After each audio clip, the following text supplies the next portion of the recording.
All right, and welcome into the Bobby Carpenter Show as we've got our guy here, Mr. Anthony Schlegel, and pleased to be welcome with the newly minted offensive coordinator of the Ohio State and alum of the school as well, Mr. Brian Hartline, the Canton Glen Oak alum. How has everything been going for you, sir, over the last month? Oh, it's been great. I mean, over the last month, what is it now? I guess we're a little further out, but between turnover with roster and coaches getting different opportunities, getting on the road and recruiting, and then getting back in the office and kind of putting this thing back together and move forward. It's been awesome. It's been a good month. Yeah, it's a great. I want to hear, Brian. One thing I appreciate about you is your relationship with your players.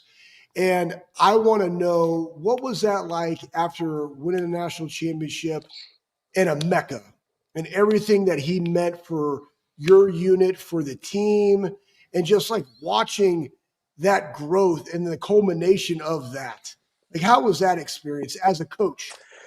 Yeah, that was a unique experience for sure. Emeka was obviously in our room, and we've had many conversations with him. And even when you have our trials and tribulations, when we were down the dumps a little bit, his firmness on believing the type of guys we are, the coaching staff we were, the team we had, the brotherhood we had, the culture we had. He was convinced we're good. We'll be fine. We're going to keep pushing forward. It's not okay, but we're going to keep pushing forward. And we have a special group. There's better ahead. And he really kind of kept us going. He kept me going. As coaches, you can't show that. But to hear that coming from Emeka, to see how he brought guys together, his conviction and the things he said really went a long way. So after the outcome, the ability for us to win that big one, to see him crying, I just kept thinking of the things he said to our unit with the belief of the guys around him. I thought it was pretty special, man. It's pretty special. So, I joked with James about this, and you guys obviously came in together, played a year with Schlegs and I. You were 0-2 in national championship games. You guys get a chance to get back there and you get the win. I mean, what was it like finally being on the other side of that confetti? Yeah, it was really good. I mean, I would say we played back. I'm sure you guys do. I played back the two as a player. Oh, yeah. The second one hurt the most, for me personally. Probably because I just felt like we actually, we could have won that one. The first one, it got out of hand really quick. But then even Alabama, even COVID in 2020, so I was feeling more of an 0-3 mentality here. And so now I'm batting 50% as a coach, and I can't get the ones back as a player. So, hey, you mentioned how coaches are the juice bringers. Like we're the professionals, we're the adults, right? And then you talked about how Emeka, how those players influence you, and here you are now as the offensive coordinator, and rightly so, of Ohio State. I'm going to ask you, because we just had Tress's inauguration, and I literally told my wife, I feel like I'm in a team meeting. But my biggest thing about Tress being the lieutenant governor is I'm excited for everybody to experience him the way that we did.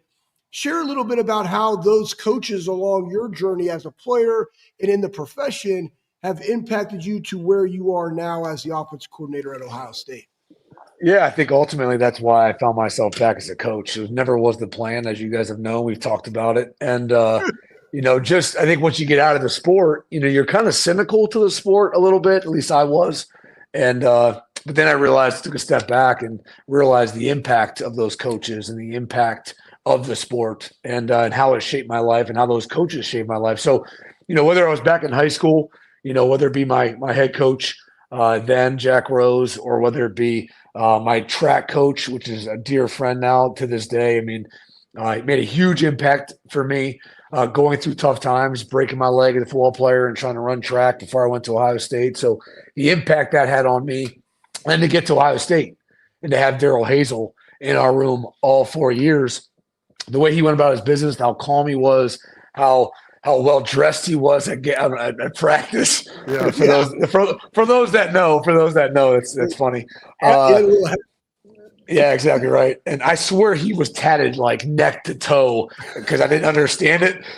Come to find out, he is not tatted up at all. So but no, the impact he had, and I was blessed to have him for all 4 years. And then to go into the NFL and Carl Durrell and others that were up there, Brian Daboll and his, rightful being with Dan Campbell and Zach Taylor in Miami and Ben Johnson helping Zach Taylor in Miami, like to get to know those guys and the impact they had on me, again, long-winded, but it made a massive impact on me. So coming back to Ohio State, getting the opportunity to try to impact others instead of being more of a cynic towards the sport, really what motivated me. And this is kind of what continues to motivate me today. Now, as offensive coordinator, hopefully I can impact them even more from a scheme perspective, but the relationship, Anth, in the room, developing them both as people and as a player, as a wideout, still is the highest thing on my heart. It's interesting, Hart. You play with certain guys, and you can see them maybe being coaches, down the line. And I think Laurinaitis, I always look at James like this is a guy who, is probably going to be a coach. And, Marcus Freeman, listening to him, I never thought that he was probably going to be a coach. I never really thought that you would be a coach either. And so watching you around there, during that little time, I guess, when you were back, we were practicing together. Yep. Over there. Yeah. Like, is that kind of what got you into this? Yeah, I mean, you hit it on the head. So my brother was back here with Coach Meyer, and I was back in town the first fall as I was coming out of playing football.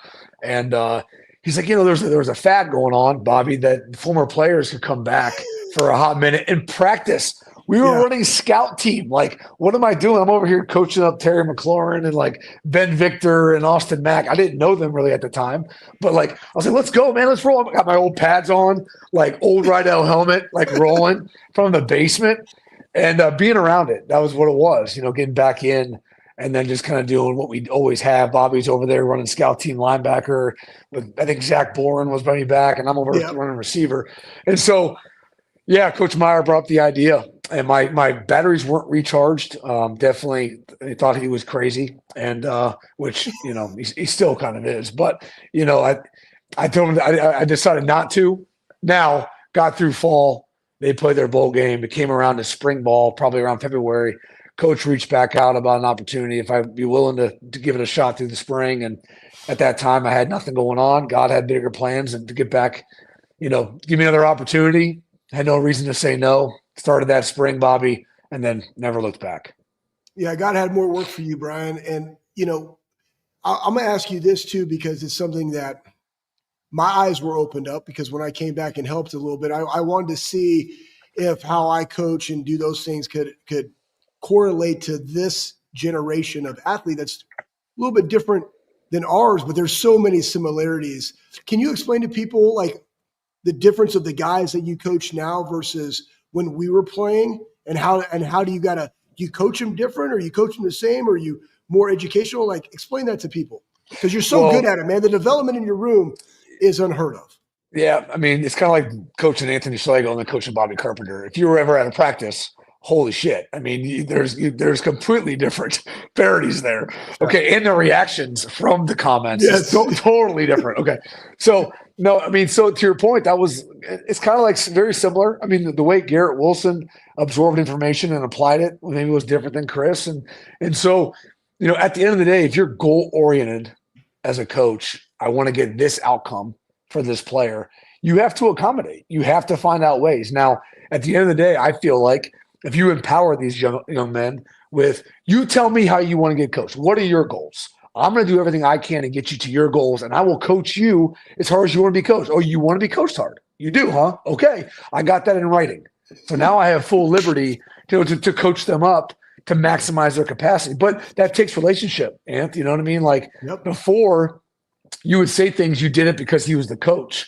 Now he just wants to know, you're in line with his alignment. And if you're willing to spend that time, I think at the end of the day, there isn't not a whole lot of change over time. I think there's more conversations. I think guys feel like they have a better platform to ask why, which is fine for any competent coach. But that's kind of my take. And I think that, I always appreciated Coach Saban. People think there's a lot of variables out there. There's a lot of paths to our goal. There is not. It still takes being the first guy in the building, still winning your one-on-one, still winning in training, still winning. Like the path to where you want to get to, it's only been done one way. you can't do less and get more. Like, you always overachieve and over-earn your next respected position. You have to do more to be the president. You got to be the president before you're the president. And so you have to be the starter before you're the starter. You have to play like that. So I think understanding that conversation and the clarity of that message, I think, is really empowering and really important. And coaches that are willing to have those conversations really, in the end, I think, see the best out of their guys. So, Hart, you talked about that's the relationship between player and coach. You have an incredibly competitive room, a lot of highly recruited guys that come in there. 2, 3 guys, 4 sometimes on the field, 1 football to go around. What's the dynamic like between the players and the receivers within that room as they battle back and forth? It's awesome because, frankly, the guys are coming here because they're here. Like, they know the hardness. And so it's my job to kind of remind them, like, listen, that's why you came here. This came to sharpen your toolbox. Like, our goal is not to start at Ohio State. Like, that's a byproduct of the ultimate goal. Keep chasing the ultimate goal. And then the production and the starting and whatever else gets you to that, that's just part of it. So, if we get too focused on the here and now, and because you know how it is, guys start, but now they want catches. Now they got catches. Now they want more catches. Now they got yards. Now they want more yards. Well, you're never satisfied. That's why you're an excellent athlete. So just having those same conversations. But again, to go back to your question, they're here because of the room. And so they may not always agree with it. And I try to do the best I can. Here's what I will ensure of you. The guys that are out there and they're playing, they are the best guys, and they know that. The best guys, play. As soon as we feel like there's a drop-off at that time, there may not be as many reps below that. But there's no difference for the quarterback play, for the left tackle, for, the right guard. So I don't feel like just because we have 15 guys in our room, 12 guys in our room, 6 guys should be playing. There should be a certain point at which the play is not good enough, and we operate from that. Yeah, one thing I want to ask you too, and that actually goes into somebody put a question in the chat about like NIL and how do you maintain your guys with all this, and you just articulated because you're authentic and you're open right out the gate as to what the expectations are and why they are here. I want to go into this question. Now as the OC, and you've had a lot of great coaches and looking how you have to educate them. How does that installation look as in the offensive perspective and how you build that? Because there's so many correlations of that in business, but in the game of football, how do you set them up for success about how you install certain things as you progress, going into spring football now when you have like the little OTA practices that we have in winter conditioning? Yeah, it's a fine line because you still want to be in a spot where there's a lot of variables.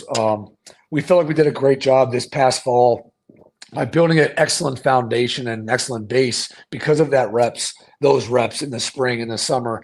And we were able to make additions and changes late in the weeks as far as game planning goes because we had built up reps. So we have to build up that base. We have to build up those critical reps. But you also got to be mindful of, are the pads on? Are the pads not off? Are they off? You can't run certain run plays in the run game with pads off. That's just not really always great. So there's a combination of that. There's a combination of building a base for the fall.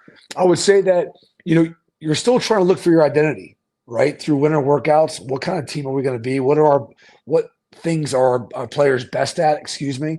And without trying to kind of do them all, you got to do it all a little bit, just so you can kind of finite, where we think we're best. So, we're working through that, frankly, right now. Where do we want to start day one? What's the best building blocks to kind of do that? And again, a large emphasis in the spring of guys that are earning new opportunities and seeing those guys make plays and build, to where they want to be come summer and come fall. So there's a lot of things going on, both offensively, but also individually.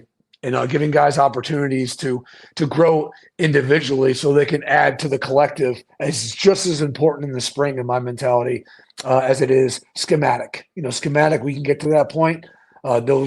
Frankly, that's why we have the summer, and that's why we have camp, and that's why we have practice during the week. But I think you can't have a great collective if you can't focus on the individual at times. So we'll do both of those a little bit, but making sure we're developing the individual so the collective can be outstanding.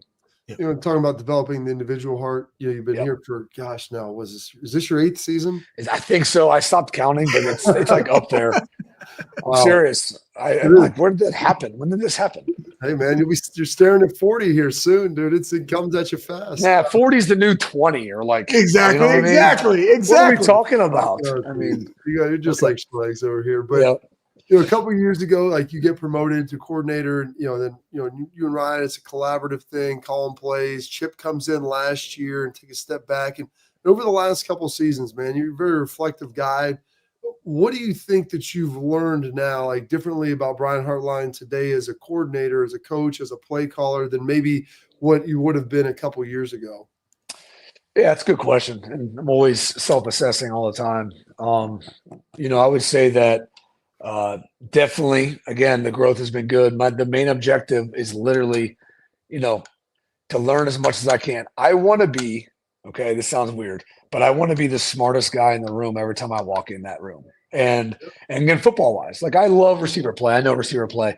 I feel, and we'll go toe to toe with anybody on that subject. But when it comes to just football in totality, totally, like Coach Day is so impressive to have now Coach Kelly come in the room, to have his depth of knowledge. But to even this point, just Coach Day is the ultimate, knowledge filled man that I know for football. And I just wanted to learn. And then, people are like, oh, you're the coordinator now, you're not the coordinator. How'd you feel about that? I was like, guys, hold on. Like, my main goal is chasing Coach Day. Like, I'm not worried about what tag I have to be in this room. Like, I have no interest in that. So, it was a very easy transition, whatever transition we thought that was. So just try to add value. In doing so, I was making sure I was learning. I was, learning from Coach Kelly was phenomenal. I really pray I wish I could have had 2 years with him, but he was very smart. He knew where he could kind of let water roll off the duck, not really worry about it. But he also knew where he had to stand firm. And I think learning that balance is critical. The way he spoke to the staff and how he communicated, I think is really, really important. I think he did a great job of, demanding his staff, the offensive staff, to improve and holding them accountable. And that's the biggest thing, right? I mean, he's the head coach of the offense. That's the mentality. So, just learning how they operate, these guys have operated, Bobby, has been, so valuable. I answer your question. I feel like I have grown. So my knowledge base on everything it was even 2 years ago to be the coordinator to where I am now, I think I'm light years ahead of where that was. And that's all because Coach Day gave me the opportunity. And without the demand, Bobby, like it doesn't shape you a little bit. You know what I mean? The demand demands it of you. And like, yeah, I'm going to learn and study on my own, but until you have to know it, like it's just a little different, as you guys know. You got to be fanatical. You got to be fanatical. Yeah. It's like training. It's like training versus running track. Like, sounds good. Yeah, it's good. I'll do it. I'll work hard. Yeah, but like it's do or die. Here it is. So it's the last piece. We'll let you go on this here, Hard. Yeah, all the time, man. It's been very enlightening. Obviously very knowledgeable in the past game. You were there with it. You see Chip with the run game this year. I mean, absorbing that, understanding the knowledge. Like, what was the challenge like of trying to really dive into that, interior box play? Well, it's just philosophically, just like, how you handle backside ends or where you're okay being stressed out, but maybe, other coaches are not okay with that. I always have to, RPOs, I'm pulling off a disconnect. Can I throw it? Well, what if this guy does this? Well, if he does this, we don't call that. Well, sounds good, but just having that flexibility and be able to push the envelope on, what you're okay with, what you're willing to live with as a coordinator, and what you're not, and deciding, who the free hat is in the run game. You can't block them all, but like, making sure the running back knows where that free hat is and being okay with that free hat coming from depth or whatever that is, or do we need to push an ID to make sure we account for that guy? Just, again, philosophically to hear guys go back and forth on what they agree or don't agree with, I think was really, really important. And it also showed there's multiple ways to do things. And but being sound and being accounted for and communication and leadership skills and all these things are non-negotiables. They have to happen. Where the free hat is in a run play is one thing, but every coach maximizing their unit, their guys, getting the most out of them from a relationship standpoint is still king. So all those things, guys, as I kind of continue to ramble on here. No, that's great. Right. Well, Hart, get out of here, man. I mean, this is the best I've seen you look, dude. You've been hitting the weights hard. I mean, that skinny little dude back in 2005 that showed up with some gel in his hair and a little puka shell necklace. I mean, that's so good. So he's so not true because I had no hair. I shaved my head. I was like a buzz cut. Yeah. Me and Jay. Well, you did have puka shells, but you did have puka shells. There was a chance. Okay. and I was tan at the time, so it made sense. Absolutely, man. Well, hey, get back to work. Okay. Man. Appreciate spending some time with this man. Enjoy it now. Looking forward. I can barely see Schlegs with all the camo he's got on. Oh, yeah. So I was just going based off the air plugs. I go, I know he's there. I know he's there. Oh, yeah. All right. We appreciate it, man. Thank you so much. Fellas. See you, brother. Ron Hartline, man, one of the best. So grateful for him to join us. We'll talk a little bit more about that. They've got some more new coaches on this Ohio State staff. We could talk to him for an hour, Schlegs, about Chip Kelly, bringing Shane Bowen now, what that's going to be like, his relationship with Keenan, Devin Jordan, in the room. There's so many things. But gosh, what a great job by him. We'll get into some more of that. We'll talk about some of the new offensive line coaches and how they're going to interact and integrate into this system here coming up next on the Bobby Carpenter Show.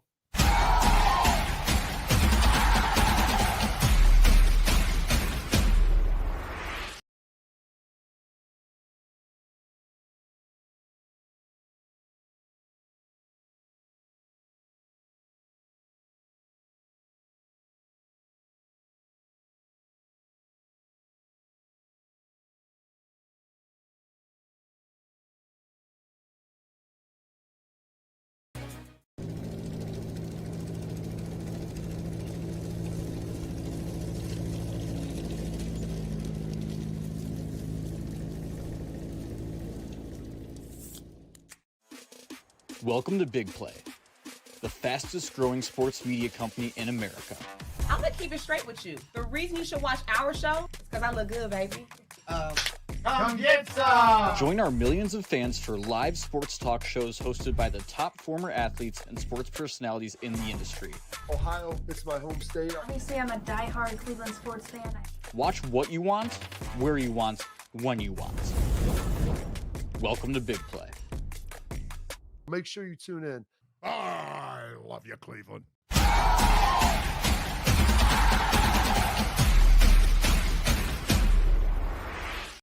All right, welcome back into the Bobby Carpenter Show. And listen, if you like that stuff, it was great. Hopefully we'll get on, I want to get Tim Walton on, Matt Patricia.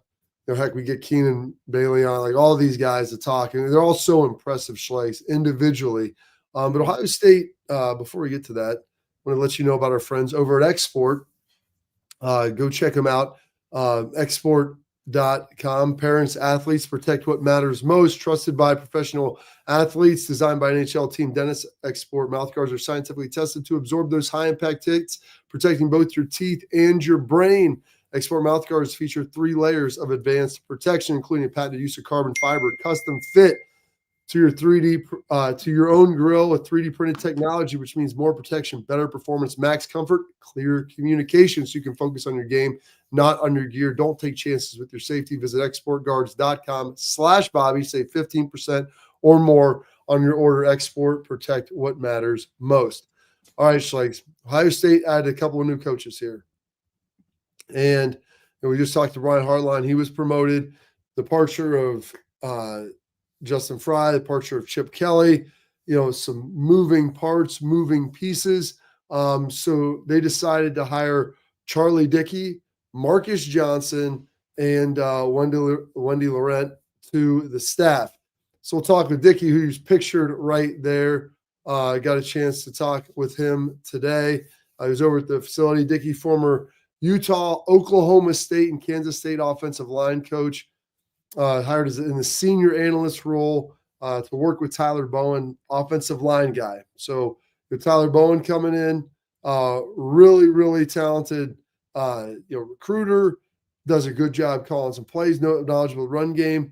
But he's coached some tight ends. He was with you guys down in was Bowen with you in Jacksonville? Yeah, Tyler was with me in Jacksonville. And here's what I will say about all these things. And just so everybody knows, I wanted to ask Brian this, but Brian gave us so many nuggets and so much part of his time.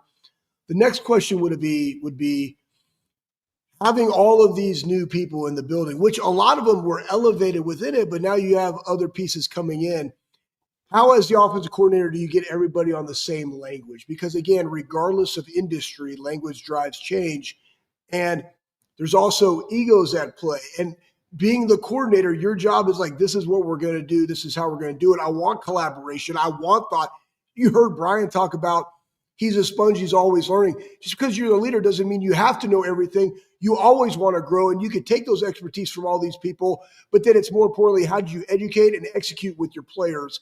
And that would be interesting to see how Brian has grown in this. But he's had some great mentors in his day, and I know he's going to do a great job. But good to have these guys in here adding value to the Buckeyes. Well, it's just a different perspective, different thought bases, different lens, man. Which is key. I mean, that's nobody can know everything. That's Brian. Like, you hear him just soaking things up, listening to Ryan, listening to Chip, like being collaborative. It's a big piece of leadership. Being collaborative, understanding like your way might be the best way, but it also might not. So one of the other guys they added, Schleg's Marcus Johnson, been around the block as well, offensive line coach at Purdue, Missouri, Mississippi State. So you add both of those guys together, some experienced offensive line coach, that should be able to help Bowen, who has coached O-line, but has coached tight ends a lot as well. Really good. He was a coordinator at Virginia Tech. Yeah, good in the run game. But now, like, you also have like the individual player development, which, you know, people were criticizing Justin Fry about until they saw him have to play. Wait, count it. 9 guys last year, yeah, and your offensive line was dominating at the end of the season. And for guys like, oh gosh, we're hurt. This is happening. We're moving positions, bringing in new guys. Fry did a great job, and so now you kind of have hopefully the scheme with Bowen. He can kind of help with the run game with Hart a lot, and then get a couple of guys coming in there as well, and then hiring Laurent, who's going to come in, previous associate head coach and tight ends coach at Dartmouth. He's a ex-Penn State offensive lineman. As you promote Keenan Bailey to co-coordinator, hopefully this will give him a little more backing there, and you can kind of have this pretty robust offensive staff now.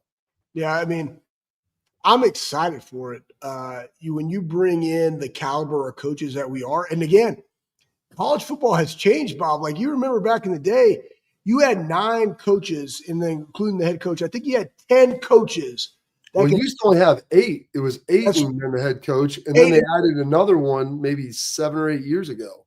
Yeah, and those were the only ones that could literally coach, because the NCAA would be like, oh, that's a violation. Why is that guy coaching? And now it's like, okay, it's open. So why not, as Ohio State, bring in the best and brightest? Boom. Now you got it, man. Now you got a collective of people that can add a lot of value to the Buckeyes. So what do you say? You say you want subject matter experts, correct? 100%. So and that's the thing too, Bob. Like let's not kid ourselves, right? Mickey Marotti does not need to be the end all be all of program design, speed, acceleration, change of direction, work, and sports science. Like, you need to be really elite at what you're elite at. And I honestly believe that Mickey is phenomenal. Coach Mick is phenomenal at programming, and he's phenomenal, more importantly, at how to build a team, right, in the manner in which that we want at Ohio State.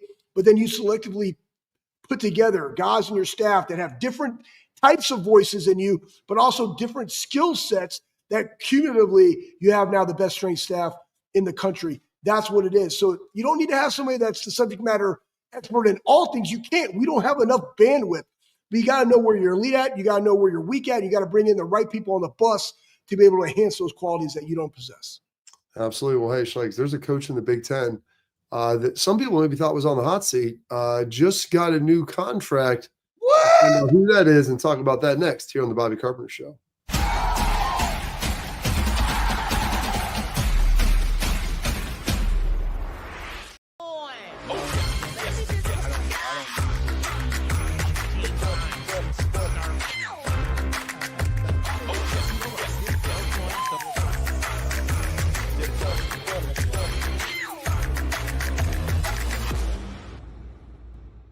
The Big Play Sports Network.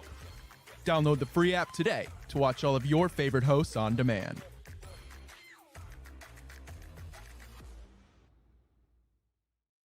I'm Garage Beer, and this is Bobby Carpenter. Garage Beer. Beer flavored beer. Beef with an F? Okay, my bad. It's crisp and cool, and it doesn't taste like.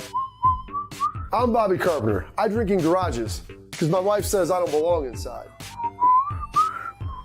If you like a cold breeze on your bag, drink Garage Beer. It's American, and so can you. Garage Beer. Beer flavored beer.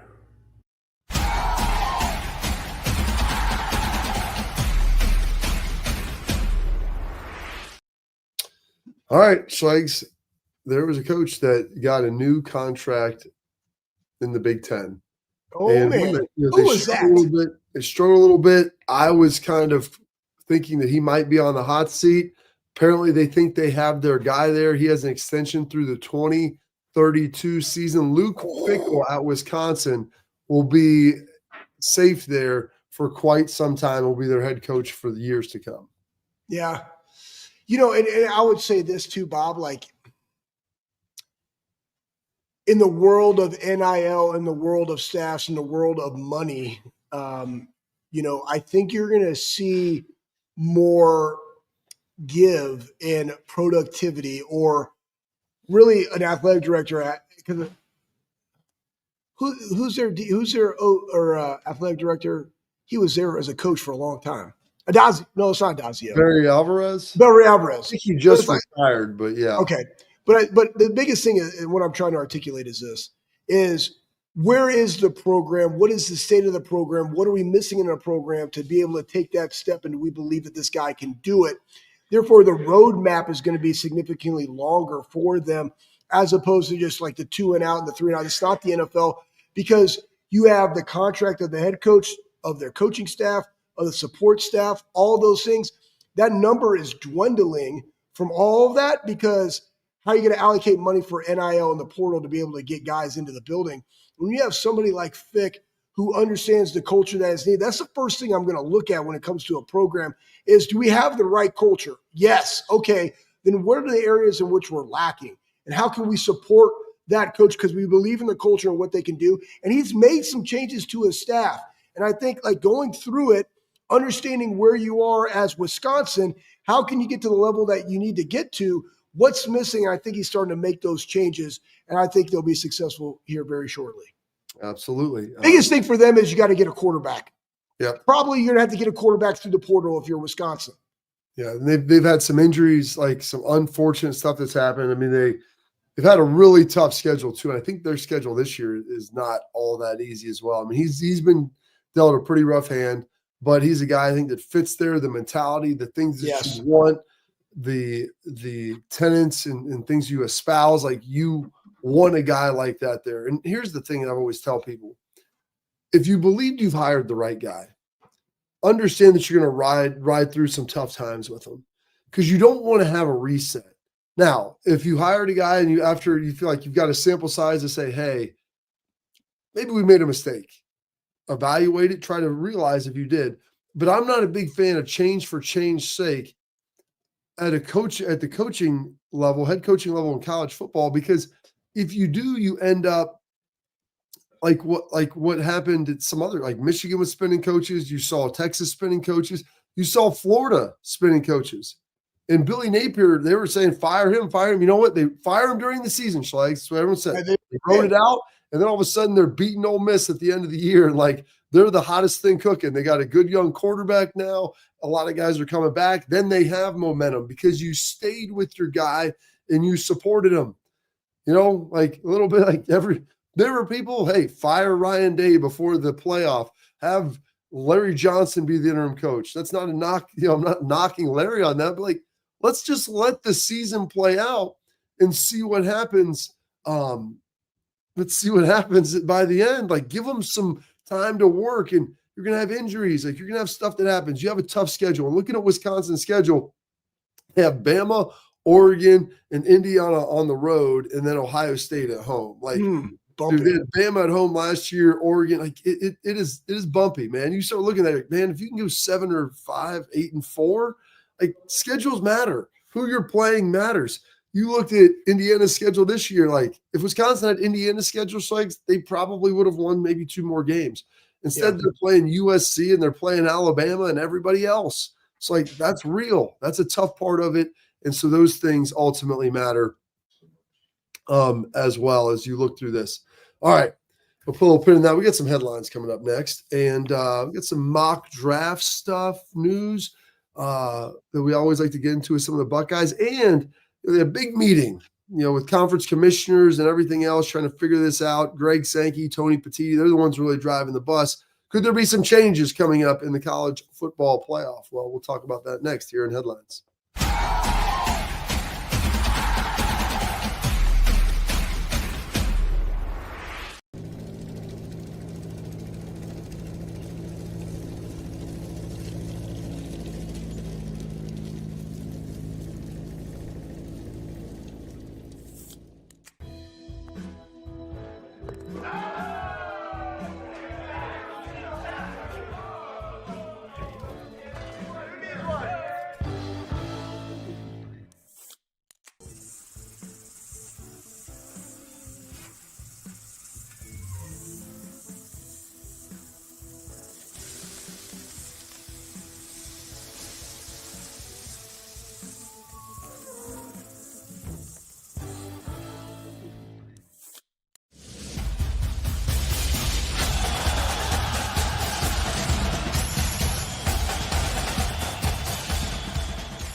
Well, we talked a little bit about some of the mock draft stuff with Josh Simmons, where he was going to potentially be going Schlegs and where he could be. And, people talked about him as potentially a top 5 pick if he wouldn't have been hurt. And I still think he's going to be one of the first tackles off the board. But in this mock draft done by The Athletic, we're going to talk a little bit about our guy, Emeka Egbuka, and guy that was developed by Brian Hartline and where they ultimately see him going. And it's interesting if we can kind of throw that up there. They've got him, Schlegs, mocked at 21 to the Pittsburgh Steelers. Steelers need some wide receiver help. They could invest in the trenches. They could help their offensive line. But, Deontay Johnson is gone as well. They've got George Pickens, final year on his rookie deal. He's one of the guys on the outside. Wouldn't be a surprise to see them take Emeka with all of his ability. And the thing that you love, man, is just his leadership skills and everything that he brings to the table as a human. Like, all of these guys at Ohio State are incredibly impressive young men. So you're not only adding like great players, but you're adding great dudes to your locker room. Yeah, I would say this too about Ohio State. And there is a difference, everybody that's out there, of where guys come from. And you got to remember this: when you get drafted into the NFL, the expectation is that you are a pro, where you're only as pro as much as you've been developed to be a pro. Yeah. And I will say this for our guys live with pro discipline, pro culture, pro attitude as to how things happen. I've told you guys numerous times, there were guys 30 minutes prior to a workout, you have to check in with the nutritionist. 1 is to get food in you. 2, it's the standard. And if you're 1 minute late, guess what? You pack up your stuff and you're out the locker room. You missed a workout, you make it up on a Saturday. Regardless of your NIL money, regardless of your position or your status on the team, nobody cares because the standard is the standard. And so we've heard Lathan talk about, he's disciplined. He craves this thing. That's 5 years of development at Ohio State that made, Lathan Ransom the way that he is, whereas other guys go and they've had their handheld the entire time. Now I got to go to the league. You want ready-made guys that can go out, especially if I'm putting out a high draft pick on them, that are going to be able to go out and execute at a high level day one to handle themselves, that can ultimately also elevate the room, how they work. And that's why Emeka in this, like, man, if you go to the Steelers, what a great pick for them. 2, what a great pick for him as to how he could add value and have success. Got to figure out the quarterback position because you got to be able to have somebody to throw you the ball if you're a wide receiver. I also thought this thing from The Athletic was interesting because they had Josh Simmons going to Baltimore, but they also had 2 other Buckeyes going in the first round, and that's Donnie going to KC, which would be amazing for them, and Tyleek going to Philly. So that would put 4 Buckeyes. Josh, Philly taking more defensive linemen. That would be amazing. Yeah. And guys, Tyleek is sick, man. He is a hell of a player. But anyways, good for those guys because one, to your point, Bob, great humans. And that's how you and I look at that. But the production on the field speaks for itself, and what they did for Ohio State and how they set themselves up for success to have the opportunity to be a first-round draft pick. Pretty cool to watch. It was really cool. And those guys are doing a great job. Can't wait until they're done and they can join us on the Buckeye Cruise Schlegs like on a yearly basis. So we got some new guys coming this year. Excited. It's going to be so fun, man. I'm excited for those guys to experience it. Caleb will be on. We'll talk about a little bit more about that next week as we get into this. One more thing I want to get to here before we get to the tailgate talk. So get your questions fired up here in the chat. This coming from Heather Dinich on Twitter about the seeding for the college football playoff. I don't know if they're going to end up going from 12 to 14 or 16 this year. But as far as the seeding, Pat, if you want to throw that up, Heather Dinich put this out here.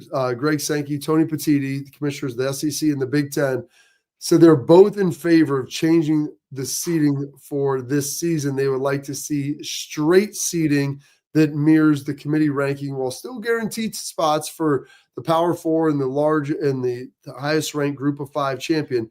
They all get in, but you no longer are going to be afforded a bye, which I think that's probably good. The top 4 seeds will get a bye, and that'll change that up and help improve the dynamic. We've talked about that a lot. Wanted to get to that. I know we probably have a ton of questions fired up today. I would just like to see the bye team get a home game. That's all. Yeah, well, and they're going to probably have to go to 14 or 16 to be able to make that happen, because if you have 14, you still have 2 byes, 16, you'll get that. All right, here we go. We've got our tailgate talk brought to you by Real Truck. We answer your questions coming up next.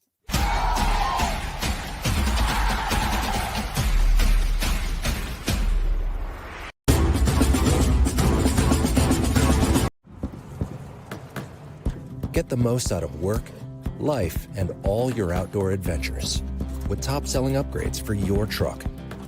Guaranteed fit, free shipping, easy install, expert support, and thousands of dealers just a click away. Bring your truck to life. Real Truck. Upgrade today and save between $50 and $400 on select Real Truck products. Visit realtruck.com/specials.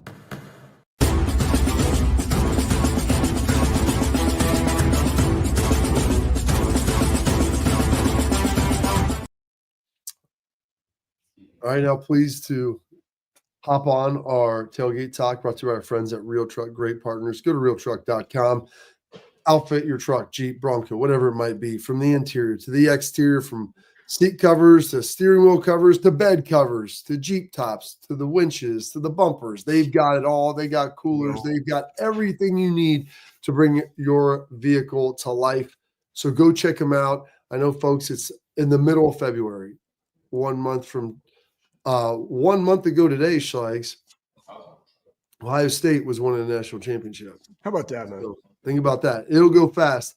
Another month, it's going to be getting warm, and you're going to be ready to go because they've got spring ball starting up in less than a month on March 17th. St. Patty's Day, it'll be warm, so make sure you bring your truck, Jeep, or Bronco to life.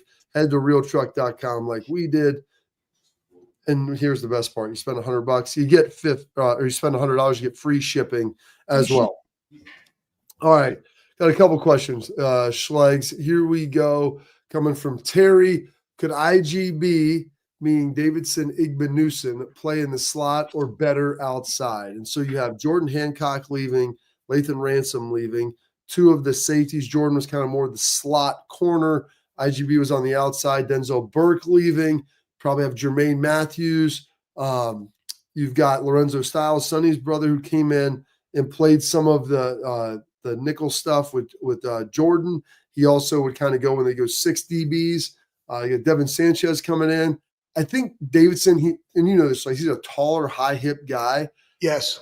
I think he's better in linear speed stuff on the outside. I think your inside guys, you probably want to have be Sonny or Lorenzo Styles, maybe Jermaine Matthews. Jermaine slid in, and Jermaine can kind of do inside and outside. Yes. But I would say that I would keep IGB just with his straight line linear speed and a taller, high hip big dude, probably better on the perimeter. I agree with that statement, Bob. And he's only going to get better, and why he also stayed, right? Like, what would I be if I came out? What could I be if I got one more year of development? What am I going to look like in this scheme? Because there's a difference between, hey, we're going to play more man coverage or we're going to play more zone coverage, right? Like, people don't understand there's guys that are really good and built to play, cover three. There's guys that are really built and made to play, man coverage. And so what does this defense look like this year? I think that's going to dictate where everybody kind of falls in this. The good thing is that you have a lot of depth and a lot of good young talent in the defensive secondary, and I'm interested to see how Matt Patricia and OG and G are going to do with all these guys and where they're going to line up. We'll see it in the spring. All right. And also next question here from Vince M. Gentlemen, with Matty P being very multiple, do you guys think he'll play a lot of big nickel like he did with Pat Chun? Caleb is an eraser, especially with what he did in the past against Titans. So big nickel is kind of like a 3 safety look where you get that extra safety out there. Like Jordan Hancock he's people don't he's realize bigger. He was like 200 pounds. He was, but he could play outside corner, he could play safety, he could play inside nickel, and he had the physicality to come and hit. So he's kind of an anomaly. So it's probably like thinking, do you want to bring maybe like Caleb down and play him at safety? It'll be interesting because like if you have a guy like Lorenzo Styles who can maybe be big enough to play in that kind of gives you the best of both worlds. And maybe if you need a little more pass coverage, you slide Jermaine in. I think he will do both. And I think they'll be very multiple with what they do, just kind of like what Knowles was, but maybe even more so in the front as well. And I think you guys, we will see this like maturation of the defense as he gets in. The beautiful thing about Patricia coming in and OG and G being there already is like they know these guys and their capabilities. Doesn't mean they can't continue to develop, because they will, but they're going to put the systems in place that are going to allow them to accentuate their talents and their abilities. And regardless if it's like playing a big nickel versus just regular nickel, they're going to have those packages. But I guarantee you this, it's going to be whatever the dudes are capable of doing and allowing them to play fast and violent. All right, so we've got a couple questions in here. Dominique asking, will the new DC play a 4-2-5, 4-3-3-4? Sean said, do not play a 3-4. I don't understand what Sean's so here's the thing. It's not even. I think they're saying the 3-4 because that was when Knowles brought in the other package. And again, it's all about personnel, guys. It is. It's about personnel is what can fit. Like in order to be really good at 3-4, and Bobby, I'm sorry I popped in on this, but like you have to have a really big nose guard and really big kick-ass 5 techniques. Yeah. Linebackers have to be able to come downhill and build the wall that funnel everything out. Like Ted Johnson and Teddy Bruschi, like those dudes were downhill thumper, build a wall dude, right? Like that's what they did, but they only could do that because the premise is to take the double teams off of the nose and the 5s because those are the dudes. You know what I'm saying? So that's what that is about. Yes. And I think you could maybe have some of the guys inside. Like I think K-Mac could do it, Schlegs. Like you could have him inside. The question is like Edric could be a big 5. Those big ends, like Hero Canoe probably could have done it. The other option is you move a lot, and you played in a 3-3-5 at Air Force. Because here's the thing: there's no real 3-4 anymore, 4-3. You're only playing that against teams that run the ball a lot, and not many teams are going to line up and do that. Like Michigan might, Iowa might. Like there's a handful, so it's either odd front or even front. You're playing 4 down, you're playing 3 down. And you have guys now like CJ Hicks, they're going to get him involved, I think, on the edge, on the rush. So you're going to see some odd front with him standing up on the end. Now, it could have even man spacing, but just with 3 guys with their hands down. So I've been promising we'll talk more about the CJ Hicks stuff. We're long on time. I didn't anticipate getting Hartline on today, and Brian's the best. So we got caught up in that. But we'll get into all that stuff here next week because there's a lot to talk about with how it's going to operate. Maybe we'll try to get Walton on and my man Matty P as well to talk and kind of explain some of that stuff to everybody and what their thoughts are on it. Show is almost over. We have one last break. You're going to want to stick around because we've got a nice little surprise with having our guy Brian Hartline on. We've got one little last nugget for him coming up next on the Bobby Carpenter Show.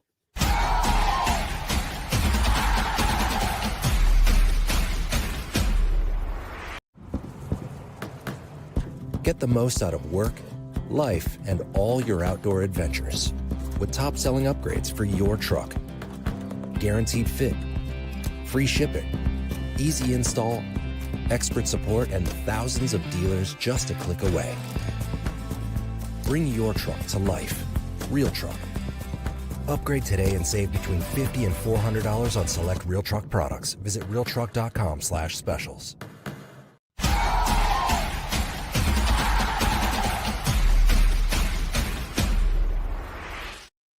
All right. Now, I promised a little nugget from Brian. Everybody that stuck around, I appreciate that because we're going to close out the show. Normally, the parting thoughts of Schlegs, but Pat, you could throw this up here. I teased this when Brian was on. I mean, that's the guy. That's your OC That's right the there. guy.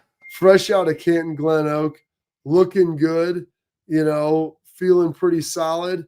I don't think maybe he had his uniform on, so you can't really see his necklace there, maybe a choker or a puka shell.